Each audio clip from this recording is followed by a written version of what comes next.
where you're gonna use the language, how you're going to use the language, the tone, the word choice, the sentence structure. That is your context.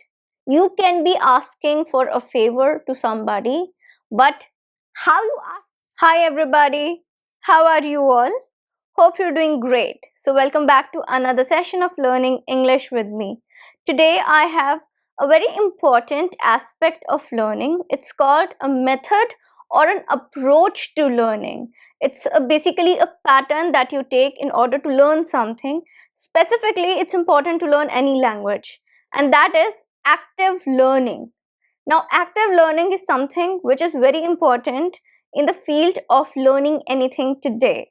And when it comes to language, active learning is important to at least get above the intermediate level. And I'm going to tell you how to do that. This video is going to be helpful for everybody who is on the intermediate level right now, from intermediate, lower intermediate to upper intermediate, and even for advanced learners too. Active learning can change your fluency game. So, are you ready for this? I'm Shivangi Gupta, your CELTA certified English language tutor, certified by the University of Cambridge, the UK, and you're watching Speak English with Shivangi. Before beginning, please subscribe this channel for all the daily video lessons that you're getting every day on this particular channel. Like the video and share it with your friends too. Coming back to today's lesson, that is active learning, or I would rather say active language learning. Now, active language learning is basically something that you need to focus on if you really want to rise above your beginner's level, or you need to get to upper intermediate level.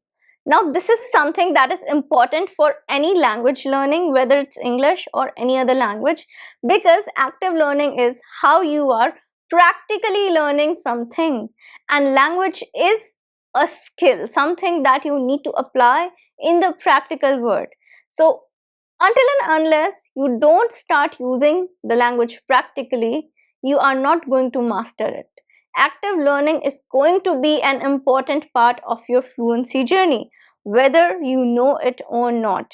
Now, how to increase the area of this active learning, what all comes under active learning, and how you can engage yourself more in practical aspects, I'm going to tell you today in this video. This is all about that.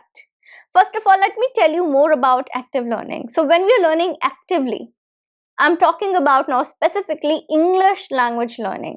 So when we are actively learning English, we are not just consuming content, we are not just consuming information, we are also actively using it. We are producing content too, and we're using it in the real world. I often tell you about real life English, the real English, and this is what it is, using that real English. Now, on the other hand, is your passive learning. Passive learning is that traditional learning where you're just rote learning or memorizing some vocabulary words without even caring about the context, how to use them. You're randomly selecting a word list and you're going through it just like that, or you are learning grammar rules without understanding how to apply them while you're speaking English. That is your passive learning, that you're just consuming information, you're consuming theories, you're learning about theories, theoretical part of a language, but you are not practically applying it. That's your passive English.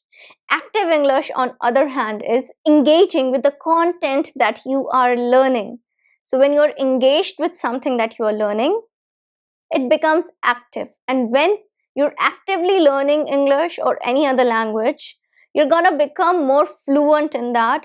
You will be able to use it fluently and easily, comfortably. So you'll find a comfort zone within the language where you can acquire the fluency that you desire.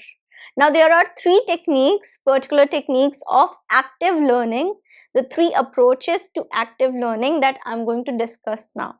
Because how to know, how to recognize whether you are engaged in active learning or not. So if you are having these three approaches or you are applying these three techniques, definitely you are engaging in active learning.